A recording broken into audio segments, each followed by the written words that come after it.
Songs of praise in a church that's growing fast in a country where religion hasn't always been welcome. This congregation forms just a small part of Vietnam's 6 million Catholic faithful, one that is young, enthusiastic and devout.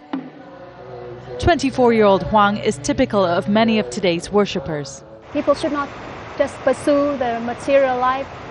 They should spend some time to spend with themselves. And I think people should come to God, a very sacred place, to settle down all the sufferings, all the trouble they are facing. But for many Catholics in Vietnam, the source of that trouble is the government itself. This rare demonstration last year called for the return of church land confiscated by the Vietnamese in the 1950s after the end of French colonial rule. It may seem like people are free to worship here, but the government still has a tight grip on religion. For instance, the Holy See in Rome chooses the candidates for bishop, but the Vietnamese authorities have the final say. Observers say the Vietnamese government has a deep-seated fear of any organization which could threaten its grip on power. It's the autonomy of organizations that worries the Communist Party. What do they do when they're behind closed doors? But despite the long-running issue of confiscated land and complaints about religious freedom, there are increasing signs Pope Benedict may visit Vietnam for the first time in 2010.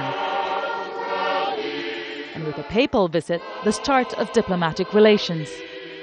For Hanoi, it means enhanced international prestige and endorsement of its record of dealing with the church internally in Vietnam.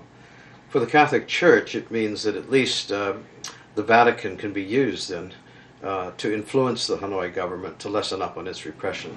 But the establishment of diplomatic ties remains delicate.